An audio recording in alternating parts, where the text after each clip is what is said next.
Good morning, everybody. So it actually happened. Cities Skylines 2 was announced, and to be quite frank, I didn't see it coming. When I first heard the news, there was a rush of emotions.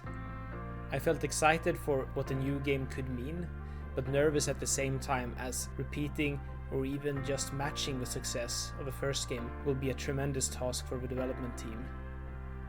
I'm very invested in this. With over 9,000 hours of playtime and loading screen time, I want to make sure that the new game doesn't trip and fall on launch. This video will be a carefully curated compilation of my wishes and expectations for Cities Skylines 2. These are ordered from nice to have to absolutely bare minimum need to have features.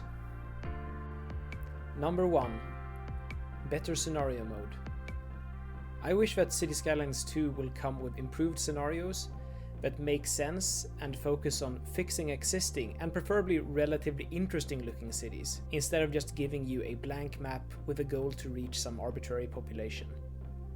I feel the scenario game mode is a bit underutilized and could be retooled for players who just don't have the time or energy to go in and build cities from scratch all the time. The community could be asked to produce these new scenarios. Maybe they could even get their own content creator pack one day. Number 2. Integrate popular mods. The developers should consider implementing features from popular quality of life mods. Forest Brush, Find It, Picker, Move It, Network Multitool, Road Anarchy, ACME Intersection Marking Tool, Node Controller, and Bob would be just a few examples off the top of my head.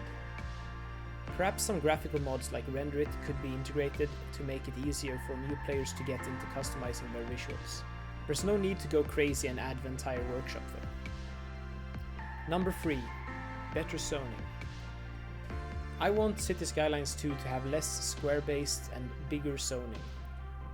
4x4 tiles or 32x32 meter large factories never felt quite right with me. In general, more variation in zoning shapes and sizes would be great for the game. I'd imagine a more fluid or procedural zoning system that looks at area calculations to see what fits instead of just conforming to square zoning tiles. There should also be a focus on how to get buildings to work better on slopes without just flattening everything. For example, individual building sizes could be determined by the terrain slope, or maybe even set up by the player on a per district level basis. Number 4. Sandbox. Don't forget about Sandbox mode. Sandboxing is an important part of the game for many Cities Skylines players. I'd want Cities Skylines 2 to include a sort of God mode that lets you access all or most map-making tools in-game. Unlimited money and unlocking should be toggleable directly in-game and not only from the menus. Number 5. Simplify water. Cities Skylines 2 should abandon the blobby and CPU-intensive water and embrace a simpler model based on static water levels instead. This could perhaps be integrated into the confirmed seasons functionality, with, for example, water levels rising in the spring and droughts in the summer. Don't get me wrong, the water in Cities Skylines is still ahead of its time. It's very fun to play around with, but it can also be incredibly frustrating when trying to build near it. Simpler water segues almost perfectly into my next point on the list. Number 6. Networks. Give us more flexible network options, especially when it comes to water-related networks. Functional roll-on, roll-off road vehicle ferries, shipping canals with locks, animated bridges that swing, open, lift, transport, etc. And please don't forget about railway versions of the bridges as well. It doesn't have to be perfect, but with these functionalities included into the base game, it will be much easier for modders and asset creators to make custom variations of them. Please consider adding internally rendered tunnels for Cities Skylines 2, and a more modular approach to building roads like in the Cities in Motion games. The bridge type selector from SimCity 4 would be another one of those dreams, but maybe I'm overstretching what I can fit into one bullet point now. Number 7. Multiplayer. A well-implemented real-time multiplayer game mode for Cities Skylines 2 would be a literal game changer. Having tried the unofficial multiplayer mod for City Skylines recently, I can say with certainty that this is an underrated feature, and I will confirm that it is extremely fun. City Skylines 2 should be playable cooperatively with friends in real time, which really would give the game an undisputable selling point for players and fans. Number 8. Sustainable cities. City Skylines 2 should have a more sustainable city planning focus. While I'm not arguing against building massive freeways in the game, I think a reduced reliance on roads and cars for access would suit the new game very well.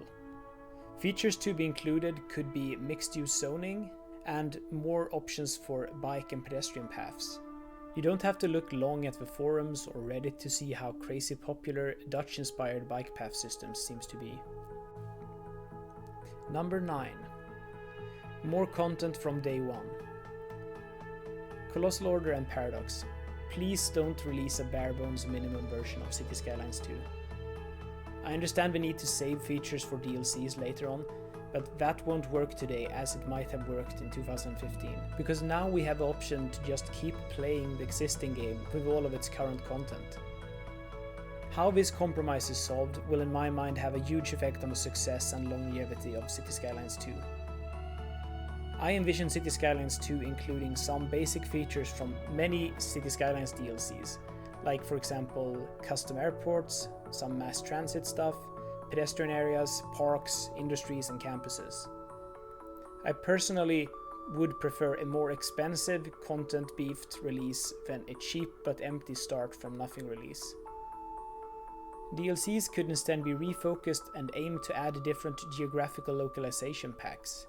As an example, who wouldn't want to buy an extensive Japanese DLC with a full building set, the Tokyo Tower, suspended monorail and Shinkansen networks, cherry trees and a Mount Fuji map? This leads to an almost limitless potential for DLCs without making the players feel like they are milked to buy all the basic features again. Number 10. Mods and assets. Keeping the game open and easy for modding will be 100% essential for City Skylines 2. Without the Steam Workshop and the community of hobby creators that has evolved, City Skylines would have never lasted this long. As far as I'm concerned, the game could still go on and lead the city builder genre for another decade or so if it needs to. Making it easy and straightforward to convert, import and re-upload mods and assets from City Skylines 1 into City Skylines 2 will have a huge boost to the game post-launch. This will get the ball rolling and move the modding community over to the new game quicker. Improvements to the asset editors and uploading would also be highly appreciated. Bonus point. What I don't want or need from City Skylines 2. While everybody loves pretty things, there's no need to go and make the game more system hungry with unnecessary graphics updates.